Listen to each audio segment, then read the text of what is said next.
In other news, an Air Algeria flight from Burkina Faso to Algiers disappeared from radar early Thursday.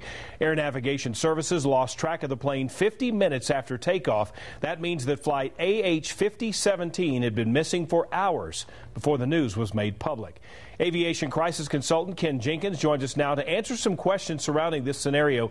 Ken, good afternoon and thanks for joining us. And let's start with the current information. What do we have on the situation of this crash? Well, at this point, the only thing confirmed is that the plane is missing.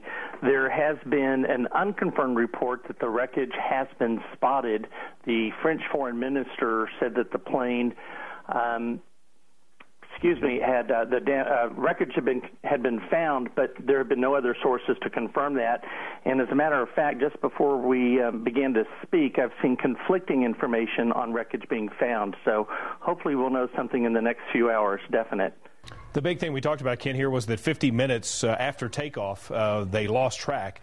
They'd been missing for hours before made public. Is there a reason why it took so long for the airline services to announce that this plane had been missing? You know, I can't think of a reason why they wouldn't announce that it's missing or that it was lost off of radar. There are times where a plane can lose its radar coverage if there's equipment failure or transponders turned off, or they're in a location where they lose radar contact for a period of time. But knowing that it's off radar and then not sharing that, I don't understand why that wouldn't have been shared. Those of us who don't know, Ken, how often do planes go off radar? Is this something that happens regularly? It can happen regularly, depending on the part of the world where you are. But particularly, with MH370, we were talking the Indian Ocean, and it's a very spotty coverage for radar coverage in the Indian Ocean. Many factors like weather and altitude can also play a factor, and also, of course, that the transponder's turned off. So there are a number of times where it can happen. We don't hear about it very often, though. Yeah, we've certainly heard our share over the past few days. This seems like this has been happening a lot. Is this just a coincidence, you think? I don't think it is a coincidence. I think they're very unique situations. MH370 is very different, of course, because we have not found the aircraft. There is speculation still at this time that the transponder was turned off. There's no indication with the Algiers flight that that's what happened. All of the communication that I've seen for the accident that occurred now is that they were flying or about to fly into some pretty turbulent weather. I think most people assume when a plane goes off radar that it has crashed, and that's what it looks like in this particular case. Okay. Of course, those bring out questions once we see these crashes. Should people start to worry about the safety of international flights, and especially with the recent Malaysian Airlines, should people start worrying?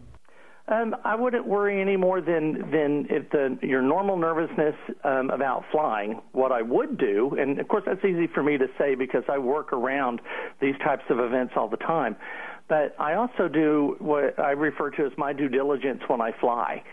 Where's the country that I'm going to if I'm flying internationally? I check the Department of State websites to see if there are any travel warnings.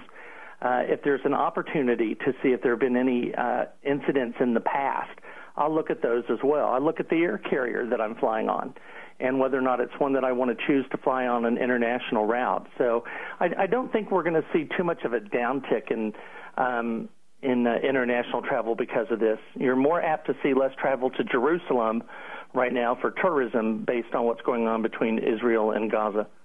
We're running out of time, but quickly, can you tell us, is there anything new on this Malaysian flight in the Ukraine?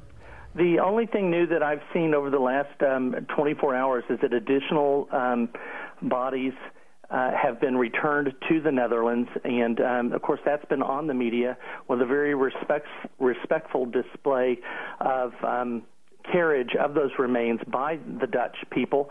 And in addition, there are investigators on site that are doing their best to gather as much of the wreckage as possible to see what they can glean from what's on the ground and what's left on the ground at this point. Ken Jenkins, aviation crisis consultant, thank you very much for sharing your input this afternoon. You're more than welcome. Thank you, sir. All right, have a good afternoon. Thank you so much.